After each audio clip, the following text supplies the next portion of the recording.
الله لا ينطيك بزيدان، هو هذا موقف خليتني بيه. الذيابة تعود باب الكهف وجاية على ريحتي. يلا همزين اكلت كل التمر حتى اذا متت اموت شبعان. وهاي اخر تمرايه خلى شمرها بظل ثواب بروح الخلفاني. بلكت ربك يدز لي اكل منا.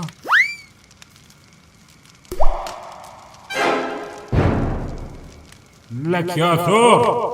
يا ستار يا ربي، منو انت؟ التمرايات اللي كانت لازم تكفيك شهرين انت لهمتني بقعده وحده، ما تقول لي ايش راح تتزخنب باكر. اذا ما تحكي يا انت راح اشرد من الكيف وخطيتي برقبتك. انت اطلع برا وشوف الذيابه الجوعانه شلون راح تاكلك عالريق.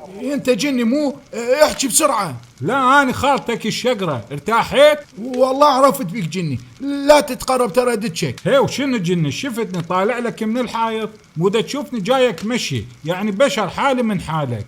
اي والله بشر، فززني من الله لا يوفقك. ما تقوليش عندك لابد بشعب الكهف. تقعد بالاول حتى اسولف لك، الليل كله عشاء. شوف أنا قصتي بدأت قبل أكثر من 20 سنة، من انباقت سيارتي البرازيلي موديل 88، حيل كانت عزيزة علي. المهم اشتكيت بالمركز وهاي، بس المشكلة ورا فترة دخلوا الأمريكان وفلشوا الجيش والشرطة والكائنات. هذا الحكي ب2003، وسيارتي صار ما حد يدور عليها. اي فرحت لسحار علمودي يناظر لي بالمراية ويعرف مكانها، وكله كذب بكذب، وطلع واحد كلاوتشي واخذ مني كومة فلوس. ما كنت تدور عليها بنفسك مو احسن؟ هو هم هيجي. فقررت اصير ساحر، هم القى سيارتي وهم استرزق من السحر. عصفورين بحجر.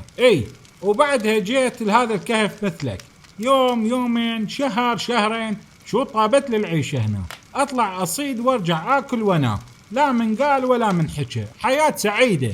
خوش سعيدة مبين. كنت مرتاح الى ان جيت انت وقمت تشمر علي تمر. هذا شو شمر عليك؟ رمانة هي تمراية. وانا راح اضيفك هنا لما يخلص اختبارك، وبعدها تتوكل والله وياك.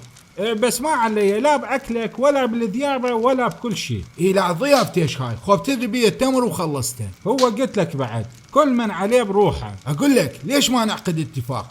انت طول هال40 يوم تربيني هنا مثل ابنك الصغير، يعني تصيد وتجيب لي وانا اكل، وبالليل تلزم واجب بباب الكهف من الذيابه، ومن احتر تهفيلي. والمقابل شنو؟ من اخلص راح اجيب لك مجمده متروسه لحم هرفي مال غنم. شغل المجمده بكهرباء الخلفوني بنص هاي التشوله. ما يخالف، راح اجيب لك بعد مولده و4 براميل غاز. ايش قلت؟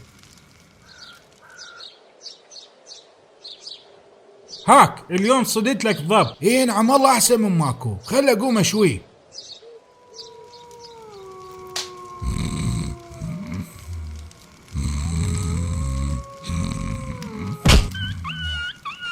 هاي شكو؟ ماكو شي، بس ذيب رادي يفوت جوا وكتلته. نام انت ما عليك.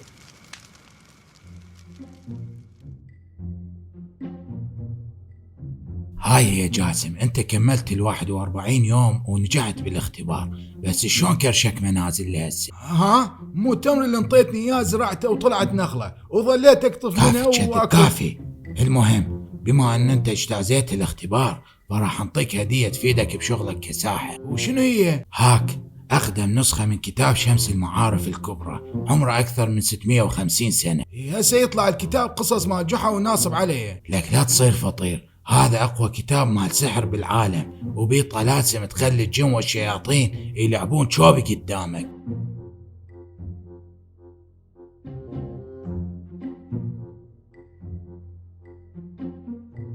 إذا عجبكم الفيديو لا تنسون تدوسون لايك وتشتركون بالقناة وتفعلون الجرس حتى يوصلكم كل شي جديد.